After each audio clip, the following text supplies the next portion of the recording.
Hello, greetings to all the viewers. Welcome to Hansraj E-Samvad. My name is Piyush Chaudhary, currently working as an assistant professor at the Department of English at Hansraj College, University of Delhi.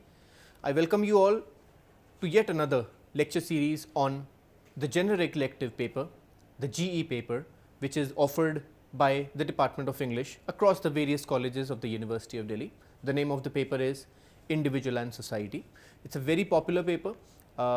There are lots of students who opt for this paper. It's a beautiful paper as well. So, in today's lecture, I will be firstly discussing the introduction. I will be just giving a basic introduction to this paper, Individual and Society. I will also be delving into the various arguments, and I will also be telling you the various units that are prescribed in the syllabus of University of Delhi in the paper titled Individual and Society. It's basically a collection of, it's like a melting pot, a collection of various short stories, essays, poems, and then there are several other articles and essays. So, that is what the entire syllabus is all about. This is what forms the entire structure of this paper, Individual and Society. So, firstly, I will be discussing in this first lecture. This is the introductory lecture. This is the very first lecture in the series of lectures that I will be having on Individual and Society. So, I will be just describing the basic importance of this paper and what the readers will achieve at the end of this paper. So, that is what this particular lecture will be, and in the subsequent lectures I will be taking up the various the various texts. I will be taking up the various units, because there are some 5 units in this particular book, Individual and Society.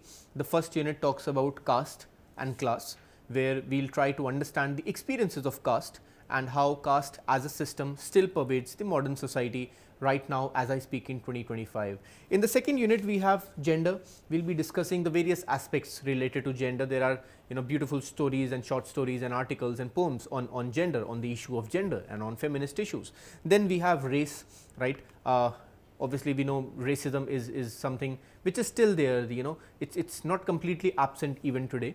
And then the next unit will be violence and war, very relevant today as I speak in 2025, after the recent pogrom, after the recent mishappenings induced by a hostile nation, Pakistan. So, we will also try to understand whether war and violence, is it even required, and if it is required, under what circumstances, right. So, we will also be discussing that, violence and war. And the last unit will be living in a globalized world, which will basically talk about globalization. It will talk about how globalization affects the everyday world right now in 2025. So, that is pretty much, I tried to give a very cursory reading of the various units. Now, very importantly, I will be first discussing the importance of this paper, why this paper is even important. You see, each unit that we have, be it caste and class, or be it gender, or be it violence and war, there are various texts. There are more than 4 or 5, at least there are 4 or 5 minimum texts within each within each heading, because we need to understand the various perspectives. The postmodern sensibility today, it has taught us that there are always more than one, perhaps more than 2, perhaps even more perspective. There are always multiple perspectives on any issue, right. So, no longer are we in a state of white and black, right. So, there are different shades. We have to understand that it is precisely the postmodern sensibility which tells us that, and hence we need to bring in multiple perspectives, right. So, because the world needs to be more accommodating in that matter. So, that is this is the reason why so many different texts, so many different poems, so many different articles are prescribed in the syllabus of this particular GE, Individual and Society, because what is feminism for you might not be feminism for someone else, right, because our experiences of feminism, or for that matter our experiences of caste, our experiences of class, my experience of caste and class for that matter might be very different from yours, right, isn't it. So, we need to have multiple perspectives, and this is the reason why multiple texts are prescribed within each within one single unit in the syllabus. The importance of this paper is because as the name itself suggests, Individual and Society, we will try to understand how the individual is shaped by the society, and how the individual in turn shapes society, and how society also affects the individual, because all these poems, all these texts within each and every unit basically is going to tell us about the various experiences. We will focus more on experiences rather than on theory. this is our prime aim, this is my prime aim in describing this, in teaching this particular paper, right. So, to read society through literature and how these two affect each other, that is also very important. Now, the third point is basically, as I have already mentioned, to allow readers to understand the experiences of caste, to understand the experiences of class, to understand the various experiences, the everyday experiences of gender, right, of violence, of war, and the effect that violence has, right. So, all of these elements will be discussed. Now, the students might be wondering what will be achieved at the end of this paper. As I will just briefly digress to tell you the history of this paper. So, this paper actually started in way back in 2006. It has been almost 2 decades now. Yes. So, this paper is constantly in vogue. It has pretty much been a very popular paper, and thousands and thousands of students opt for this paper every year at the University of Delhi. It is such a beautiful paper and a very relevant one, of course. I must say it is a very relevant one, of course. The contents are very relevant, they are they are very important, and because it forms the part of social sciences and humanities, these particular topics are very crucial in our understanding, in our in generating a sense of sensitivity towards these very vital issues that each one of us might have felt at some point of time or the other.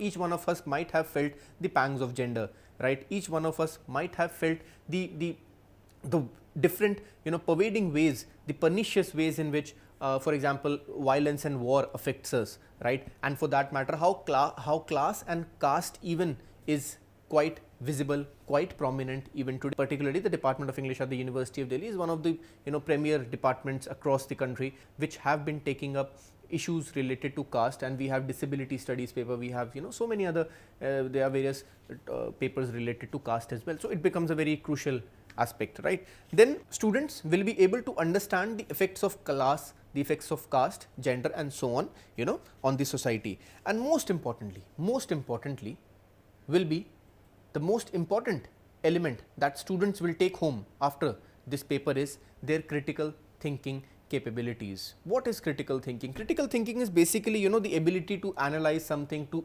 experience something, to interpret, to to judge it, and to evaluate anything, and we do that through our own through understanding, through our own understanding, right. So, basically I always say that two things are very crucial when it comes to critical thinking. The first is to avoid bias. We must avoid bias, because I am very sure the readers reading this particular paper might have had different experiences from what is being explained here. So, if what is being enumerated in these texts. So, we have to avoid bias to develop critical thinking, and also we also have to keep on learning. Constant learning is also required, right, to develop critical thinking. Engaging critical thinking, by the way, is very important when it comes to the idea of Viksit Bharat, because if we really wish to achieve the idea of Viksit Bharat by 2047, then no way can we compromise with the idea of critical thinking, and universities must come together to engage the students in critical thinking rather than just superficial reading of the text. So, my aim in teaching these papers would be to engage all of you in critical thinking and to allow you all to think critically, to understand the various perspectives which are being explained here in this particular paper, Individual and Society. So, that is pretty much the introduction to the paper Individual and Society, right. So, the various units are there. Now, I will end this lecture, and in the subsequent lectures I will be I will be taking up each and every topic one by one, so that the readers, so that the viewers can learn and they can understand the course contents of the which is being taught in their classrooms, right. So, firstly I will be taking up the unit Violence and War, right. So, we have Siegfried Sassoon's essay Return from the Somme, then we have Wilfred Owen's very popular poem Dulce et Decorum Est, and then we have Edna St. Vincent Millay's a wonderful poem Conscientious Objector. Then we have Henry Reed's a very it's a very witty poem, we will see that, Naming of Parts, and then Bertolt Brecht's poem General, Your Tank is a Powerful Vehicle, a very short poem, but it is very emphatic, right. Then we have the famous Hindustani Urdu writer Saadat Hasan Manto, right. We all know Manto ke Afsane, very popular.